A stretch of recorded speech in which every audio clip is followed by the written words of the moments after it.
with MP Bros, the MP Bros, the MP Bros, the MP Bros. Learn something. We're trying a new platform out here. We're doing it with StreamYard, and it's our first time doing it. So if you guys, you can tell we're growing and we're new into this and we're excited. But we got my boy back with me, and I think this time when I say to my left, it's actually going to be to my left. Maybe it's my right this time. But so happy to be here. Mike, man, how are we feeling?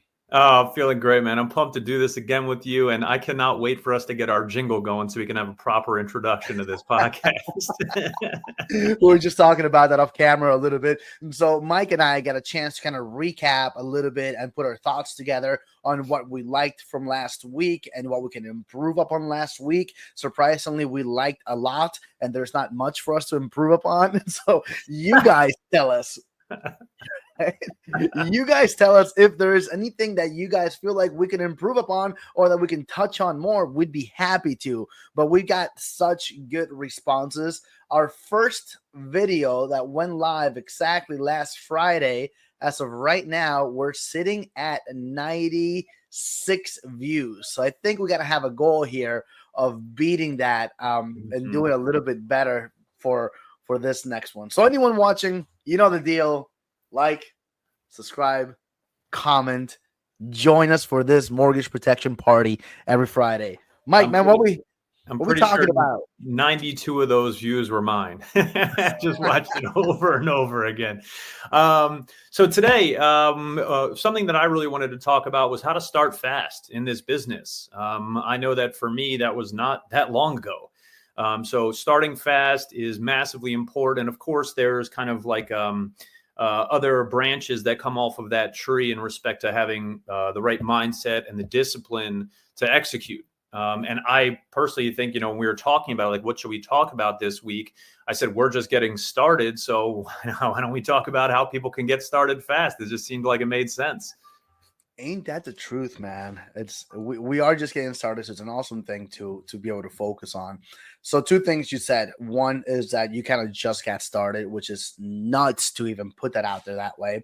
I've been in it for a little bit now, so it's good for me to have these conversations because between the both of us, we just bring on a good amount of experience, right? Mm-hmm. There's so many people out there that are just so good at this, but we truly feel that we can bring good value to you guys. So we're gonna dive in as if you guys were not just getting started with us here at Unitrust, but you were just kind of getting started into the world of insurance, right? Mm-hmm. What were you doing before this, Mike?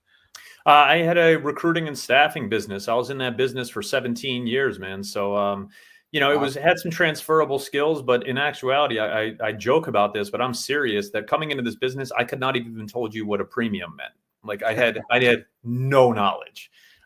So yeah, what about you before? You've been in it for a minute now, but what were you doing before you got in? I was a constant job hopper, but always in sales, right? So I would literally sell from one thing to the other. Surprisingly enough, you guys are going to get a good kick out of this. I started off doing bar mitzvahs and weddings. So I was MC Louie Lou for many years. Right? That's what I'm calling you from now on. MC Louie Lou, here to party with you. And this is our mortgage protection party. So I had my own company for that for a while, and it was great. I absolutely loved it. Eventually, I sold the company, and I was just doing gigs for somebody else. And then I grew up and got out of that when I had kids. I was just like, I don't want to be that 40-year-old at the bar mitzvah. So wanted to switch things up. But I was really, really good at it. And then previous to this, this is going to be a kicker for you. I had a job for about 3 years where I did rank as like the top salesperson back to back, but I was selling caskets. So recession-proof industry. Hey man, I was making a killing. Thank you for that. Right? So it was a traveling job. I wouldn't deal with families. I would only deal with like the owners of the funeral home. So I got to sell, and then with that, I got to learn how to do consultative sales. That's what I learned to do. Can't say it, but I could do it. But it helped a lot for insurance. Mm-hmm. It really did, because it helped me get the opportunity to like have people open up and get them to talk to me about what it is that's important to them and what they're looking for. And now my job was just to fill that gap. So the skills that I learned there were huge coming on to here. Right. And then when I started, as I think you already know, we were with that model of buying leads, calling the leads, go out there and see the leads in person. And like I said last podcast, I was just wow. And you can put me in front of a new person every like 30 minutes or an hour, and I can start all over. And even if I failed, I get to start again fresh. Like, it was mind blowing to me, but great. So now, ever since COVID, things have changed a little bit. Many people are still going out there and seeing people face to face, but we have completely revolutionized or changed up how things are done, and we do it all through the phone, right? So as a brand new agent starting to come in, where do we start with? Do we start with the things you should be doing, or more of like the why you would want to be here? Well, I always think the why comes before all, personally, because that's what's going to keep you, disciplined, right? And people talk about motivation, and motivation's hard for me because it wanes, it fades. It comes some days, it's not here other days. And if you're strictly going off motivation, you're going to have a very kind of wavy business, if you will, go up and down a lot. Discipline, that doesn't change, right? If you're disciplined and you say, okay, I'm doing, I'm making my morning dial time from 8:30 to 11 every day until I set 20 appointments, you're going to do that. Discipline doesn't change. You're either a disciplined person or you're not. And I can't remember if it was Tony Robbins or someone said something to the effect of, how you do one thing is how you do everything, right? So if you're disciplined, you're disciplined. And if you're not, you're not. So I always start with the why, because if you have a powerful enough why, then the work becomes very, very easy. I love that. And by the way, I'm sorry, before I have to touch on this because the synchronicities just continue, and don't judge me for this, but you were a wedding DJ and bar mitzvah, bat mitzvah, wedding DJ and MC. And I used to dance for a DJ at weddings and bar mitzvahs and bat mitzvahs. Shout out to DJ Express. My man, that's awesome. That's it was a while ago. But at first. That's right. But I mean, what do you think? I mean, we're talking about the why versus the activity. Like, where do you land on? What side of the fence are you on with that? Thanks for bringing me back, because I was ready to start clapping it out and racing the roof. One thing you mentioned was talking about discipline, and I feel like that's kind of where I've lacked a lot of times. And when I pray for God to give me more discipline, and I'm super disciplined now, but I still find myself so easy to be able to get off that. Sometimes I just want to chill with the fam. Sometimes I just want to go to the beach on a Wednesday, and luckily I can. But if you're disciplined, you can't, right? Unless you're in a space where you can. And so what's good about discipline is that although you might not be as disciplined as you want today, you can work on that, right? That's a muscle, that's a skill that can be developed. And just like I'm going to keep saying, anything you put your focus on, anything you track, is you're going to be able to improve and grow upon that. And so most people, right, or for many people that are out there watching this video, your why is clearly going to be your family. For some other ones, it's just going to be being financially independent, being financially free.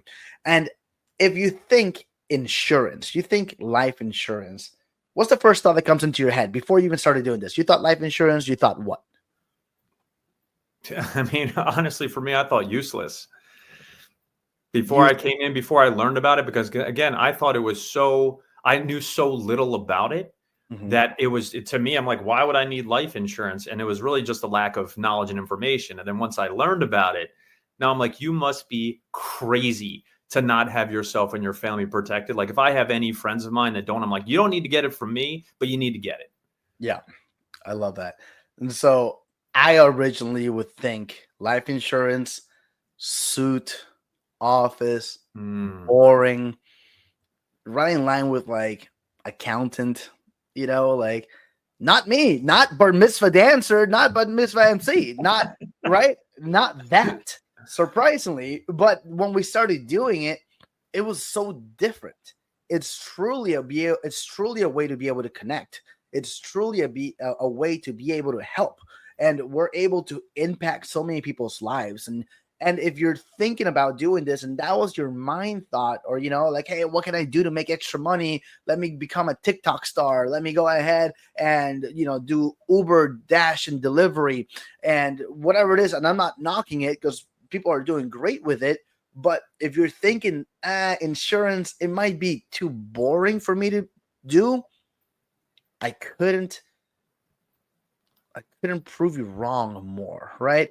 I guess anything can be boring if you let your mindset determine that it's boring. But if you have the right approach into this is fun. I have fun with it. Do you have fun with it?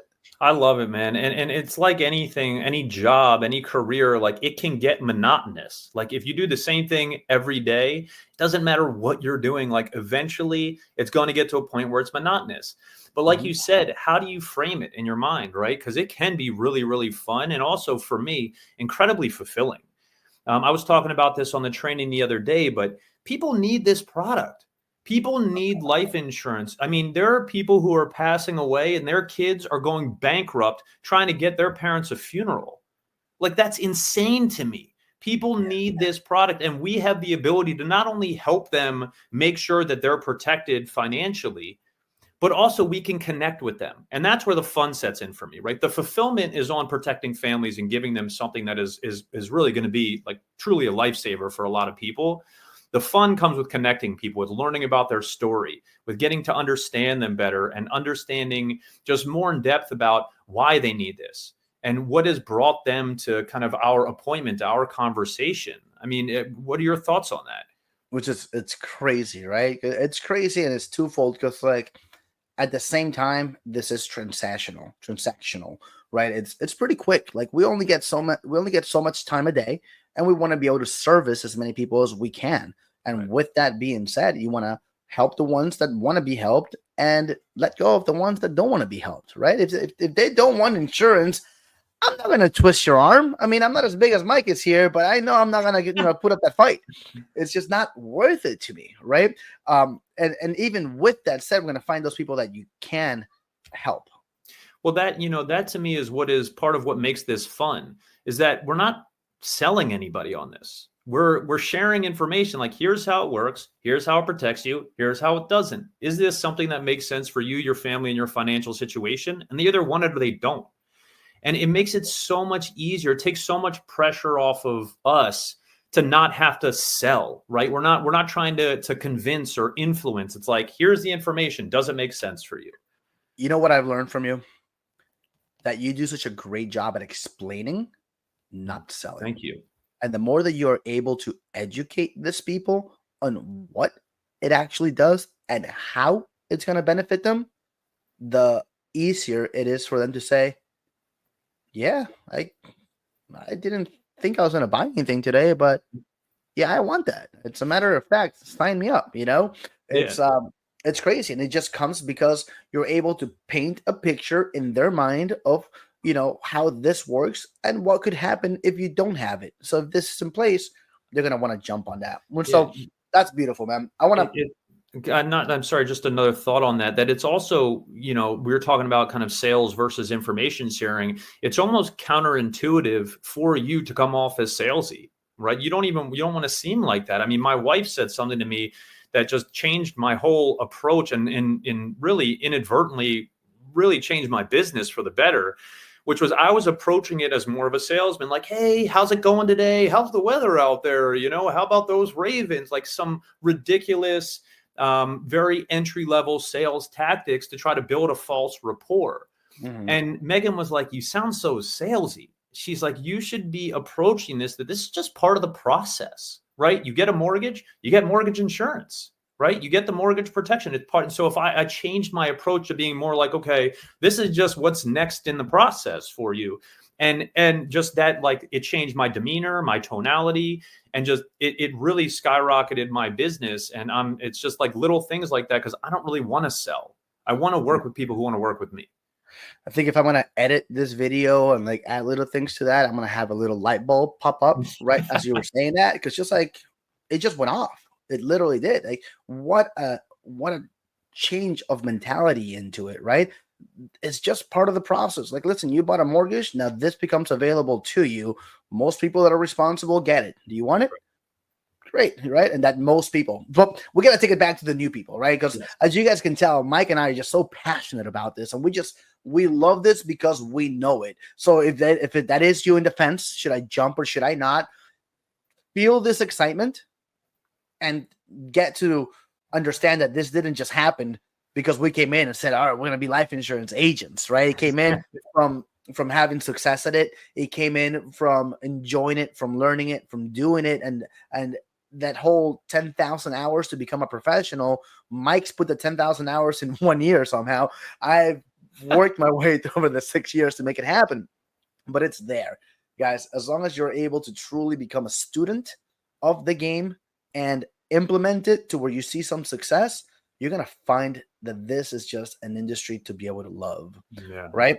Did you have a fear of being 100% 1099 or commission? Oh my God. Oh, big time, man. And just like you, like I got a family, you know what I mean? I got 2 kids who are in private school. I have a wife who, you know, her and I like to do stuff, you know? So like, it was very scary to go from a salaried position where I was W-2'd and had guaranteed income coming every week to being like, okay, yeah, let's do this and have zero stability. But what is beautiful about this, and this kind of gets back to the topic of how to start fast here, is I knew what my goals were, right? I knew I'm saying, okay, I want to make X amount of dollars my first year in this business. And, you know, Chris, by the way, again, gets another shout out on this because I had that conversation with him. He's like, how much do you want to make each month? And I told him, and he was like, do you have a confidence problem? And that belief that he had in me to be able to exceed that goal, it really was impactful. And my coach told me, she's like, she's changed my life for the better in so many different ways, her and her husband. But she told me, she's like, it's going to take time. And it took me 2 months. That is not much time to go from making $3,000 a month after taxes to making $40,000 a month plus. And a lot of that came from Chris's belief in me.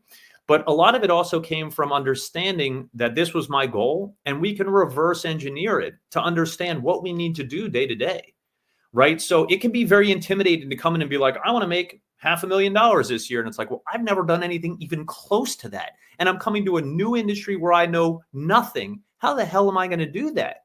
Yes. But when you sit down with the people that we have surrounded ourselves with here in this business and in this company, and we can reverse engineer and say, okay, for me to make 500 grand, I need to sell X amount of policies. And to do that, I need to sit with X amount of people. To sit with X amount of people, I need to set X amount of appointments. And to set X amount of appointments, I need to buy X amount of leads. And to do that, that means that I need to be setting this many appointments per day. So for me to wake up and say, I need to set 20 appointments today is much more palatable for me than saying I need to make $500,000 this year. That's incredibly intimidating and had never been done. It's terrifying. So to say, all right, I need to set 20 appointments, I can swallow that bite. That's easier for me. So it was terrifying to make the switch. But when you reverse engineer the goals and the activity, your income becomes incredibly consistent and predictable. So while it may not be guaranteed, it can be very predictable. But what about you? I mean, you did the same thing. I've gotten close to 500,000. I haven't gotten to the 500,000 mark, right? And I think with this business, the beautiful part about it is that it's there, and it can be. So my goals were not that big coming in. You know, I think I wanted to make $10,000 a month, $15,000 to like be comfortable, and it took a little bit of a, not so much struggle, but a little bit of a learning curve to be able to get there. You know, just like it's got so many pros, there's some things about this business that makes it a business, right? Somebody cancels a policy, then you're going to see a little bit of a chargeback, and then they just tell you outwork it, you know, buy more leads. And you're like, they're just telling me to buy more leads and go to work and do it more. It's for a reason. Yep. You're not being told just because we want you to be a monkey and produce. We want you to outwork. That way you are able to outpace yourself. You're able to continue to get better. And then that way, whenever a chargeback does happen, you don't even feel it. You know, you just keep going and just like, hey, this is part of the business. I just got to keep on moving. And as long as we're able to do that, you're going to continue to find success. One of the biggest things that gets said in this industry often is you might have a bad day. You might have a bad day. You might have a bad week. But as long as you put the activity in, you'll never have a bad month. And that's so true, right? So for anyone coming in and starting brand new, If you want to go ahead from the day one, say my goal is 40,000 a month, do it and get ready to work your ass off to make it happen. If you want to say, hey, you know what? My goal is to supplement my income right now. I'm a waiter and my Thursdays through Sundays are really busy, but maybe my Monday, Tuesday, Wednesdays, I have flexibility. This is my time to be able to do it. Well, you can take those 3 days and fully devote into this, right? And I'm telling you, in those 3 days, you can make $1,000 extra a week. You can make $5,000 extra a week, right? That's going to be completely up to you and your level of effort and how quickly you're able to pick this up. But for some people, Mike, that extra $1,000 a week might be life changing. 100%. 100%. And that's where I think the belief in yourself comes in. Is like, it's very easy to do, like a second W-2 job, right? If like you're saying, I'm a waiter Thursday to Sunday, maybe I can find something Monday through Wednesday. And you can do that, right? And you'll get your guaranteed income, but I promise you're going to make a lot less money and your income is going to be very capped and you're going to have a lot less control over your schedule. And so I think the belief in yourself of like really betting on yourself of saying, look, I can do this. I just need to put in the work. I mean, that to me that's the life changer right there, because it's like, not to be cliche about it, but it's not about the destination, right? It's about the journey and who you become trying to get to your goal. Exactly. And when you can see that I'm putting in this work and you can be proud of yourself for that and you're starting to see results from it, it's like you can really compound your growth when you really start believing in yourself and doing the things, keeping the promises to yourself, right? That's what someone told me was like the definition of confidence. People who have confidence are people that keep promises they make to themselves. I love that. And it's so true, right? It's awesome. And the moment that you realize that you busted your behind 3 days, 4 days to bring home, $800 for the week, but you could sell 1, maybe 2 policies and you've already made that, when in a day, there's no limit. I mean, 3, 4, 5 policies is completely doable and realistic. It's just about your level of effort and how good you can get at this. So let's go ahead and go into that. I'm a brand new agent. I got to get licensed now, right? What is the number one tip that you could give to a new agent that needs to get licensed? I would say just have a schedule as to when you're going to do it. Right. Because like I was in a W-2 job. So I said, all right, in Maryland, I don't know what it is in Florida. I'm assuming it's something similar, but it's a 20-hour course here in Maryland. So I said, okay, that means that I know that I can afford or I can spare to study an hour a night every night for the next 20 days. So that's what I did. I put it on my calendar, 8 to 9 o'clock every night. I'm doing an hour a night. So that would be my advice. Would be just make sure you know when you're going to do it, because it's very easy to fall by the wayside. But if you have it, say, okay, my goal is to be licensed by February 1st. All right. And here's how I'm going to do that. Again, know your goal, know your activity, right? It's no different than what we were just talking about. You can then do it. But that's a loaded question, man. What would you say to that? What's funny, and that's how in sync we are with some of this, because I asked you the question to lead to an answer that I already had kind of predetermined on what I wanted to give. And you pretty much just gave the answer nearly verbatim, right? And so I've had friends or I've had colleagues that want to, you know what, Luis, I'm going to do it. Hey, no problem, brother. Here is the licensing course. We're going to give you a discounted rate. Go ahead and get to it. Hey, I just want to let you know, man, if you don't put this as a priority for you, you're not going to do it. No, I'm going to do it. I'm going to do it. Week goes by. 2 weeks go by. What's up, brother? I haven't heard from you. You should be licensed by now. Oh, yeah. No, man, this happened and my tooth fell off and my shoe broke or whatever excuse, my cat had kitties. Who cares? Right. It's common for anything to be an excuse, right? Like the dishes were piling up. So I put that as a priority in my hour that I'm supposed to be studying. So just like Mike said, give yourself a deadline. 2 weeks is more than enough to get through the whole 40 hours as long as you do it. My advice would be, and this is kind of how I pass. I mean, I'm no scholar, right? I'm not the smartest guy in the world, but I passed in my first try. Dive into the chapters, get through the chapters as fast as you can. At the end of every chapter, there's going to be a test.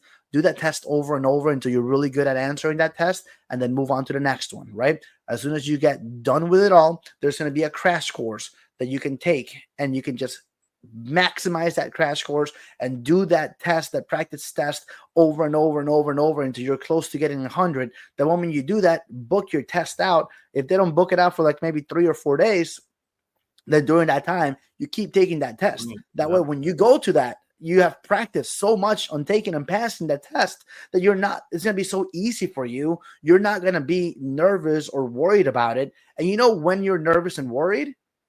When you haven't prepared. Right? That's the only time. Because I mean, I'm telling you, if I go to a soccer game right now, I'm like, holy man, I'm going to be out of shape. Holy, I'm not excited for this. Let's play. Right? I haven't been exercising as much as I should. I haven't been running as much as I possibly should to go play a full soccer game. But same thing for this. If you actually put the work that you're supposed to in, get it done. So guys, if you're doing it, if you want, we'll go ahead. Mike and I will send you the link for you guys to get licensed at a discounted rate. Whatever state you're in, they're going to have their own requirements. We might not be able to help you with that, but you know who will help you with that? Google it. The answer will come up. It's insane how this internet thing works. And then get licensed, right? But I was going to give you a 2-week deadline to get licensed, because then after that comes contracting. And contracting can take, how long would you say? I mean, it could do anywhere from 3 to 10 business days. It just depends. It could be longer than that. Each carrier is different, but that's another area where I think new agents get themselves slowed up. Is they get through, they do all this work, they study, they pass the exam. And just like you, man, I was like a C student at best. Like I was way too talkative in school. That was not my thing. And I passed on the first try too. I did the same thing you did, where I'm like, I'm just going to do the practice exams, learn what I need to learn and get through it. And I did. But, you know, obviously, like we were just saying here, once you get into contracting, right? Once you pass that and do that work, and now you're ready to almost get going, you do the contracting, and people are like, oh, I need to wait until I have 5 carriers or 7 carriers or 12 carriers. You need one term and one final expense. And a lot of times carriers offer both. You might only need one carrier. If you have like an American Amicable, you know, an Americo, United Home Life, like there's a million carriers out there that are doing both final expense and term, that if you have just one of them, you can start doing this. Yeah. Like don't keep procrastinating. And this has to be, everything's not going to be perfect. The timing's never going to be perfect. Your money's never going to be perfect. The carriers aren't going to be perfect. You just need to do it. And once you are able to start doing that, it's amazing how easy this business can get and how quickly you can change your life. 100%, right? Dude, that's so spot on. Don't wait. If you have one contract, get at it and find the people that will fit into that contract, because eventually you're going to get a second and a third. And Grayson Hughes, right? Grayson Hughes, he's part of the reason why we're all over here. When he came over, he only had one contract. Literally, that's all that he was able to, because some of the other ones were caught up while he was transitioning. But in that one contract, he was able to write a ton of business. Oh, it's so insane. much. He's so good. So good. You know, and it's just to say, like, but you talk to Grayson, and he's like, Mike and I were upbeat. You talk to Grayson, he's calm, you know, it's cool as a cucumber. Like just super even keel. Even keel. And this guy's a monster when it comes to selling. Beast. Just monster. A beast. But on that's the field and on the phones. That's what's so cool about this is like it doesn't, and I was talking about this in the training the other day, that anyone can be successful. You don't have to be as articulate as you, or as high energy as me, or as even keel as Grayson. Like we all bring our unique personality to the table, and just being authentic in who you are is what is going to make people want to work with you. Authenticity is what sells. People will tell, they can tell if you're being fake. They can tell if you're reading a script, if you're being robotic, right? So you want to be authentic with who you are. And for me, I'm goofy, dude.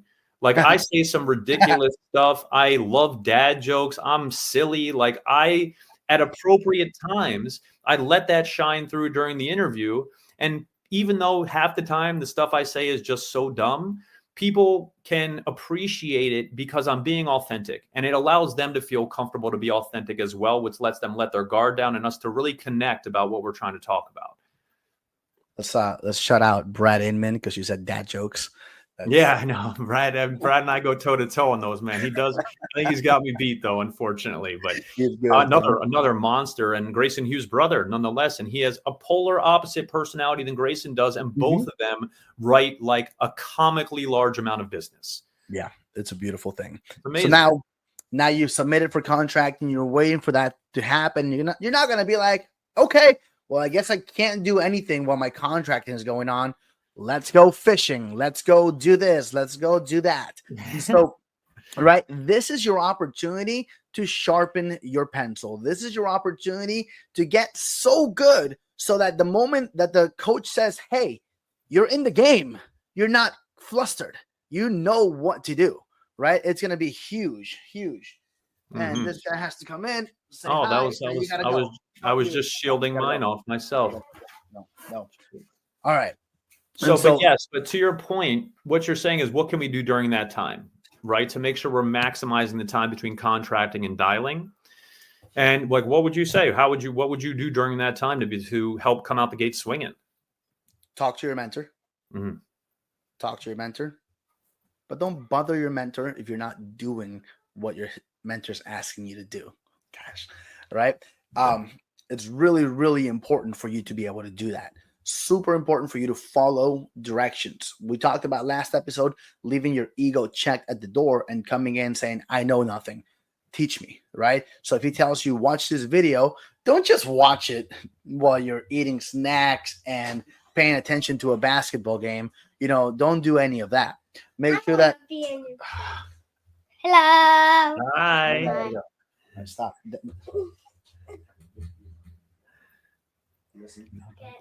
All right. Sorry, guys. This isn't going to stop. Give me 1 second. I'll edit that part out, man. It's kids. Under the territory.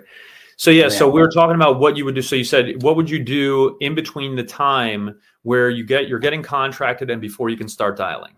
Right. So I was saying, talk to your mentor. It's huge. But if you're going to do that, if you're going to reach out to somebody to help, you need to implement the things that are being told. And this is called coachability. Not everybody has it, right? Some people just don't listen. 2 ears, 1 mouth, right? I've been guilty of this myself in the past. But listen twice, speak once, catch on to what everybody else is telling you. They're telling you, watch a video. Don't just get on and kind of watch the video while you're doing something else. Like, hey, let me mow the lawn here and watch this video. Mike can do that. I can do that. And we're still going to miss some things on trainings that might be good, but we can do that because we're still going to produce, right? You can't do that. And when I say you can't do that, is the new person is coming in, because your job should be like, here's my pad, here's my pay. Wait a second, what did he say? Oh, let me rewind that. Let me take this note. Oh, that was good. Highlight it, do it again, play it over. I watched Brandon Hall's appointment setting video, I don't know, 45 times. Oh my God, so many times. Right? I wrote it down word by word on what he said and how he said it. I practiced it along with him as he was saying it to other people. And then my appointment booking skyrocketed. Right?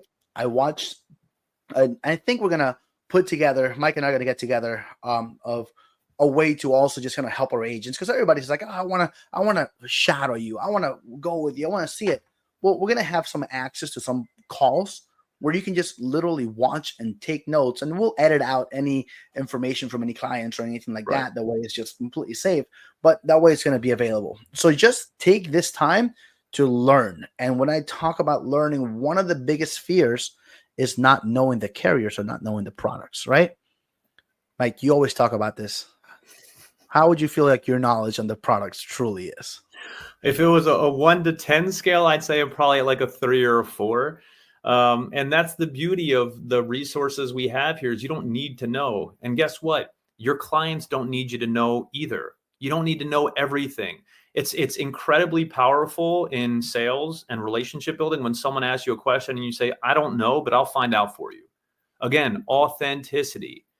But, you were talking about like coachability and stuff like that.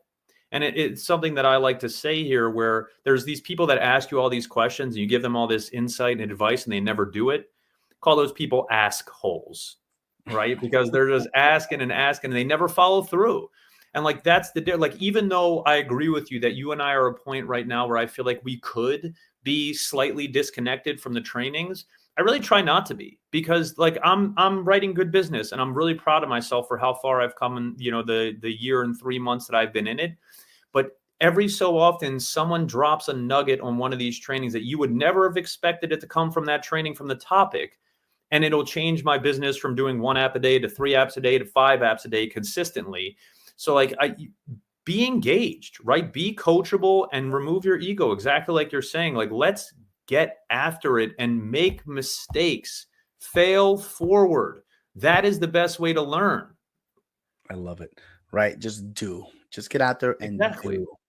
I've talked to so many people that, they just want to get everything right first. Mhm. Hey, yeah, I'm not comfortable with the way I sound yet. Practice.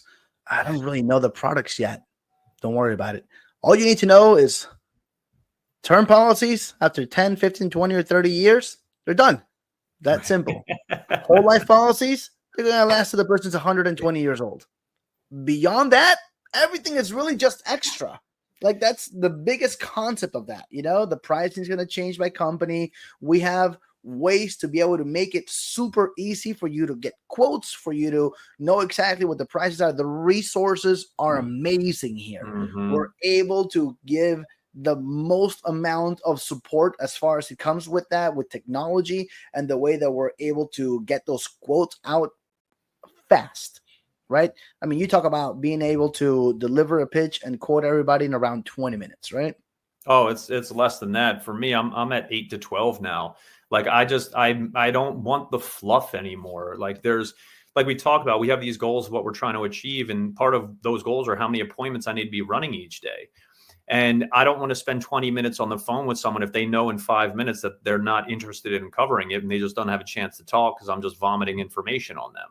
You know what I mean? I want to be concise and efficient and make sure I'm relaying the information with a pace that is slow and articulate, and they're able to understand and process, and they have a space to safely ask questions without feeling judged or stupid or whatever. But at the same time, I'm direct about it, which is funny because I'm like a pretty like lighthearted guy. I'm pretty upbeat, and again, I'm silly and goofy and dumb and stuff like that. But when people shadow me and they've heard me on calls, they're like, "You're so like direct and almost authoritative." And it was really kind of eye-opening for me to hear that, because I didn't really realize that was my approach. But I think that's part of what is impactful, is that we're calling these people in the middle of the day, right? They got other stuff they're trying to do.